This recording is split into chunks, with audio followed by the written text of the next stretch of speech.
Summer vacation खत्म हो गई है, ऊपर से पढ़ने का मन नहीं कर रहा है और उसके साथ साथ स्कूल के अंदर पीरियोडिक टेस्ट स्टार्ट होने वाले हैं और बैकलॉग इतनी सारी हो रखी हैं। तो आखिर करे क्या, पढ़ने का तो मन ही नहीं हो रहा है। तो आखिर कैसे पढ़ाई करें, पीरियोडिक टेस्ट के लिए कैसे प्रिपरेशन करें, बैकलॉग को कैसे खत्म करें। सो हाय एवरीवन, मेरा नाम है Prashant, mentor of thousands of students. देखो, जब तुम्हारी समर वेकेशन स्टार्ट हुई थी, कितनी सारी चीजें तुमने सोची थी कि समर वेकेशन के अंदर तो बैकलॉग खत्म कर लेंगे, है ना।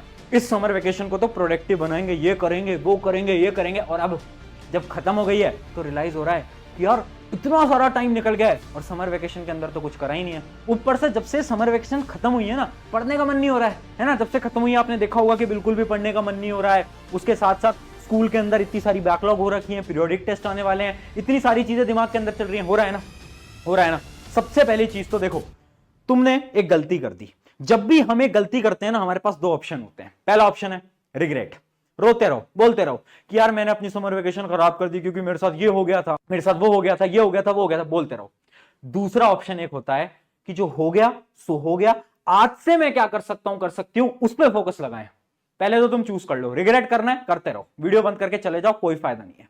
बट अगर तुम्हें अब आगे क्या करना है, उस पर फोकस रहना है, तो ये वीडियो तुम्हारे लिए है। ठीक है, अब बात करते हैं कि भैया पढ़ने का मन नहीं कर रहा है। देखो यार, किसी का भी पढ़ने का मन नहीं कर रहा है ना। ये तुम्हारे साथ नहीं हो रहा है, सबके साथ ही हो रहा है। जैसे ही समर वेकेशन खत्म होती है ना, तो किसी का पढ़ने का मन नहीं करता। क्यों नहीं करता? देखो, एक सिंपल सी थ्योरी समझाता हूं। आप जब आपके स्कूल चल रहे थे, जब स्कूल के अंदर जा रहे थे, ट्यूशन के अंदर जा रहे थे, ऑनलाइन क्लास ले रहे थे, तो आप डेली डेली कम से कम 12 घंटे की पढ़ाई करते थे, क्योंकि स्कूल में 7-8 घंटे बिताते थे, फिर कोचिंग जाते थे, सेल्फ स्टडी करते थे, होमवर्क करते थे ना। अब मेहनत करते थे, आपकी बॉडी को मेहनत करने की आदत लगी हुई थी। अब हुआ क्या, समर वेकेशन स्टार्ट हुई, उसके बाद क्या हुआ, उसके बाद आपकी जो पढ़ने की आदत थी, ये कम होती गई, कम होती गई, कम होती गई। सारा टाइम आप गेम खेल रहे हो, दोस्तों से बात कर रहे हो, नेटफ्लिक्स पे सीरीज देख रहे हो, यही कर रहे थे ना। तो ये जो 12 घंटे से डायरेक्ट टाइम 2 से 3 घंटे पे आ गया, है ना। और कुछ बच्चों को तो शायद 0 पे भी चला गया होगा। अब हुआ क्या कि आपकी बॉडी को अब आदत नहीं है काम करने की, आपके इस दिमाग को आदत नहीं है पढ़ने की। अब तुम बोलोगे कि 12 घंटे पढ़ाई करो, नहीं होगी। कैसे? तुम स्कूल पे भी फोकस नहीं जाएगा तुम्हारा, ट्यूशन छोड़ो, स्कूल पे भी तुम्हारा फोकस नहीं जाएगा। अब भैया इसका सोल्यूशन क्या है? सोल्यूशन है आदत लगानी पड़ेगी। ठीक है, पहले तो खुद पे मानो कि ये प्रॉब्लम तुम्हारी नहीं है, ये प्रॉब्लम सबकी है ना। तो खुद के लिए ऐसा मत सोचो कि ये मेरे साथ ही हो रहा है, नहीं, सबके साथ होता है। जब भी समर वेकेशन खत्म होती है, किसी का फोकस नहीं लगता, टाइम लगेगा। हाँ, 10-15 दिन लगेंगे, धीरे धीरे धीरे धीरे आप फोकस पे वापस आ जाओगे। बट आपको कॉन्टिन्यूस पढ़ना पड़ेगा। अगर तुमने पढ़ाई छोड़ दी ना बीच में कि यार नहीं, छोड़ो, नहीं मन ही नहीं हो रहा तो क्या करूंगा पढ़ के, क्या करूंगी पढ़ के, तो कुछ नहीं हो पाएगा। कॉन्टिन्यूस फोकस लगा के रखो, धीरे धीरे धीरे धीरे चीजें होती रहेगी। अगली चीज पे आते हैं, बैकलॉग पे। भैया बैकलॉग कैसे होगी? इतनी सारी बैकलॉग है, पीरियोडिक टेस्ट आ रहे हैं, क्या सोल्यूशन है आप वो बताओ। देखो, बैकलॉग को क्लियर करने का 4 स्टेप का एक प्रोसेस होता है, बट उसको समझाने से पहले एक छोटे से एग्जांपल से समझते हैं। इमेजिन करो तुम्हें एक रेस दौड़नी है और उस रेस का जो डिस्टेंस है वो है 2 किलोमीटर।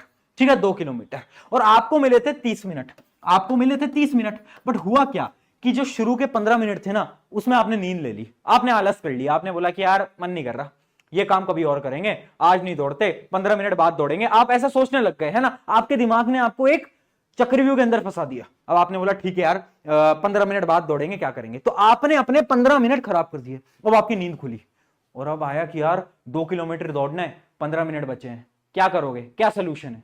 अब तुम्हें तेज दौड़ना पड़ेगा ना, यही तो सोल्यूशन है। पहले तुम धीरे धीरे धीरे दौड़ते, अब तुम्हें 15 मिनट के अंदर 2 किलोमीटर कवर करने हैं, यानी अब तुम्हें तेज स्पीड से दौड़ना पड़ेगा, है ना। अब यही प्रॉब्लम अपनी स्टडीज में लगाओ। प्रॉब्लम क्या है? बैकलॉग क्या होती है कि पुराने तुमने कुछ गलतियां करी और तुम अच्छी तरीके से नहीं पढ़ पाए, तो अब तुम्हें ज्यादा मेहनत करनी पड़ेगी, ज्यादा स्पीड से काम करना पड़ेगा। अगर सारे लोग 1 घंटा पढ़ रहे हैं तो तुम्हें 1.5 घंटा पढ़ना पड़ेगा, अगर उन लोगों के बराबर आना है तो। समझ पाए? तो बैकलॉग का मिनिमम सोल्यूशन तो यही है। बट अब 4 स्टेप का प्रोसेस बता रहा हूं, उस प्रोसेस को फॉलो कर लेना। और देखो यार, इस वीडियो को बस देख के मत जाना, प्लीज बैकलॉग को सॉल्व करो, जो सोल्यूशन बताऊंगा उसको अप्लाई करो। और अगर अप्लाई करने वाले हो ना, अभी सबसे पहले तो कमेंट में लिख देना yes I will follow this. ये क्यों लिखवा रहा हूं? क्योंकि मेरे बोलने से कुछ नहीं होगा, तुम्हारी जिंदगी देखो तुम ही बदल सकते हो। अगर इस प्रोसेस को फॉलो करोगे तभी काम बनेगा। 4 स्टेप का प्रोसेस है, कमेंट में लिख देना yes I will follow this. पहला स्टेप होता है अभी से स्टार्ट करो। सिंपल सी बात है, पुरानी चीजें छूट गई हैं। इमेजिन करो तुम्हारे यार मैथ के अंदर ना 2 चैप्टर छूट गए हैं, 3 चैप्टर छूट गए हैं। अब क्या करो भैया, 3 चैप्टर छूट गए हैं। अरे भाई 3 चैप्टर को साइड में रखो, तुम फोकस करो आगे वाले चैप्टर पे, जो आज तुम्हारी क्लास में कराया जा रहा है। मान लो चैप्टर नंबर 4 कराया जा रहा है, उस पर फोकस करो। 3 चैप्टर छूट गए हैं, उसको अलग रखो, चौथे चैप्टर से पढ़ना स्टार्ट करो, क्योंकि तुम्हें अपनी क्लास की रफ्तार में आना पड़ेगा। जहां से तुम्हारे ट्यूशन है, स्कूल में पढ़ाया जा रहा है, तुम्हें वहां से पढ़ना शुरू करना पड़ेगा। अगर तुम ये सोच रहे हो ना, नहीं नहीं पहले तो ना भैया वो 3 चैप्टर खत्म करेंगे, रिकॉर्डेड वीडियो देखेंगे, 3 चैप्टर करेंगे, फिर चौथे पे आएंगे, कभी नहीं आ पाओगे, कभी नहीं आ पाओगे। लिख के ले लो, पिछले 3-4 साल से पढ़ा रहा हूं मैं, देख रहा हूं, ठीक है। तो यहां से स्टार्ट करना पड़ेगा। तो अभी से स्टार्ट करो, जहां से पढ़ाई हो रही है वहां से स्टार्ट करो। प्रीवियस जो तुम्हारा छूट चुका है उसको साइड रखो। भैया उसको कवर कैसे करेंगे, वो हमारे स्टेप 2 के अंदर देख लेते हैं। तो स्टेप 2 हमारा होता है सैटरडे संडे स्ट्रैटेजी। ये स्ट्रैटेजी क्या होती है, देखो मैंने फिर बोल रहा हूं कि तुमने शुरू के टाइम पे तुम नींद ले रहे थे, सो रहे थे, अब तुम्हें ज्यादा तेज भागना पड़ेगा। तेज कैसे भागोगे, सैटरडे संडे को यूटिलाइज करके। संडे सबकी छुट्टी होती है, कुछ स्कूल्स के अंदर सैटरडे की भी छुट्टी होती है ना, हाफ डे होता है। तो ये जो 2 दिन है ना, इनका फायदा उठाओ, इनके अंदर बैठ के अपनी बैकलॉग कंप्लीट करो। इन दिनों के अंदर आपको 3 से 4 घंटे पढ़ाई करनी पड़ेगी, ठीक है। 3 से 4 घंटे आप पढ़ाई कर सकते हो, क्योंकि स्कूल नहीं जाना। जिस दिन स्कूल नहीं जाना 3-4 घंटे देना मुश्किल है क्या, नहीं है। 3-4 घंटे आराम से दे सकते हो, और इन दिनों के अंदर केवल अपना फोकस रखो बैकलॉग कंप्लीशन। वो जो पुराने चैप्टर बच्चे हुए हैं, सिर्फ सैटरडे संडे को बैठो और कंप्लीट करो। सिर्फ अगर आप सैटरडे संडे रूल को फॉलो करोगे ना, अगले 1 महीने तक आपकी जितनी भी बैकलॉग्स थी ना, आप देखोगे सारी बैकलॉग्स खत्म होती जा रही हैं और कॉन्फिडेंस भी आता जा रहा है। तो इस वजह से सैटरडे संडे स्ट्रैटेजी का यूज करो। थोड़ी ज्यादा मेहनत करनी पड़ेगी, बिल्कुल करनी पड़ेगी, बट जो तुमने पुराने गलतियां करी हैं, उन गलतियों को अगर तुम्हें खत्म करना है तो मेहनत करनी पड़ेगी। अगला आता है मेरा स्टेप नंबर 3। स्टेप नंबर 3 है स्लो स्टार्ट। देखो यार, तुम्हें थोड़ा धीरे भागना है। मैं ये नहीं बोल रहा कि तुम भागो मत, मैं ये बोल रहा हूं कि नॉर्मल स्पीड में भागो। तुम्हें बिल्कुल पूरी एनर्जी नहीं लगा देनी है। अब इमेजिन करो, तुम्हें 15 मिनट के अंदर कितना दौड़ना है, तुम्हें 2 किलोमीटर दौड़ना है। अब इमेजिन करो, तुमने शुरू के 5 मिनट में ही अपनी सारी एनर्जी लगा दी, है ना। उस 5 मिनट के अंदर तुमने अपनी पूरी एनर्जी लगा दी, और इमेजिन करो तुम 1.5 किलोमीटर दौड़ भी लिए, तो उसका कोई फायदा है क्या, नहीं ना। 5 मिनट के अंदर तुमने पूरी एनर्जी लगा दी, तुम 1.5 किलोमीटर दौड़ लिए, उससे कोई फायदा नहीं। फिनिशिंग लाइन तक तो तुम नहीं पहुंच पाए ना, और 5 मिनट के अंदर तुम्हारी एनर्जी खत्म हो गई।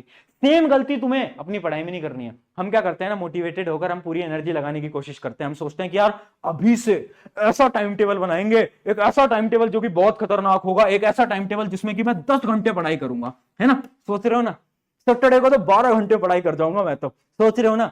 ऐसा मत करना, ऐसा मत करना, है ना। आपको पूरे साल भर पढ़ना है, अभी और भी टाइम है जिसमें आपको पढ़ाई करनी है। तो प्लीज ऐसी गलती मत करना। नॉर्मल पढ़ो, नॉर्मल पढ़ो, ठीक है। दिन में 1 घंटा, 2 घंटा, 3 घंटा, 4 घंटा, बस। इससे ज्यादा पढ़ने की 9th और 10th में कोई जरूरत नहीं है, कोई जरूरत नहीं है। सिलेबस आराम से कंप्लीट हो जाएगा। ये है मेरा स्टेप नंबर 3। और लास्ट स्टेप क्या है, लास्ट स्टेप है डीप स्टडी। देखो, जो भी पढ़ रहे हो डीप पढ़ो। अगर तुम्हें ऐसा लग रहा है कि तुम बस थ्योरी पढ़ लोगे, काम हो जाएगा, कोई फायदा नहीं है। पढ़ रहे हो तो डीप पढ़ो, क्वेश्चन प्रैक्टिस करो, प्रीवियस ईयर क्वेश्चन करो, थ्योरी पढ़ो, एनसीईआरटी पढ़ो। अगर ऐसे पढ़ सकते हो तभी एक चैप्टर को कंप्लीट करना, क्योंकि अभी तो तुम पढ़ लोगे ऊपर से, बाद में जब बोर्ड एग्जाम आएंगे, बोर्ड एग्जाम में तुमसे डीप क्वेश्चन पूछे जाएंगे, तब क्या करोगे, है ना। या फिर क्लास 9th वाले जो स्टूडेंट है, उनके स्कूल के एग्जाम होंगे, फाइनल एग्जाम, तब क्या करोगे।